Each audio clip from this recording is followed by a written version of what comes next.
আমি এই মুহূর্তে দাঁড়িয়ে রয়েছি পলাশবাড়ী উপজেলার কিশোরগাড়ি ইউনিয়নের মুংলিশপুর গ্রামের শিলপাড়া এলাকায়।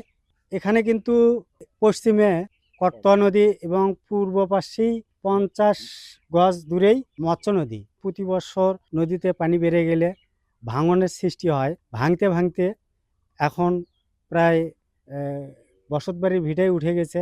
এই গ্রামটিতে কিন্তু প্রায় 350 মানুষ বসবাস করতেন। পর্যায়ক্রমে ভাঙনের কারণে এ পর্যন্ত এখন মাত্র 35 থেকে 36টি ঘর রয়েছে। যারা এখানে বসবাস করেন তাদের মুখে একটু জানবো যে এই এলাকায় ভাঙনের কি অবস্থা। এই মতো অবস্থায় এই ঘর বাড়ি কি করে ভাঙিয়ে নেব?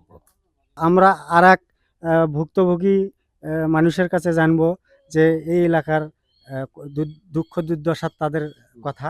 আমাদের এখানে নদী ভাঙ্গা খুব হচ্ছে। এ পাশে হলো পশ্চিমে হলো কর্তা নদী, পূব পাশে হলো মৎস্য নদী।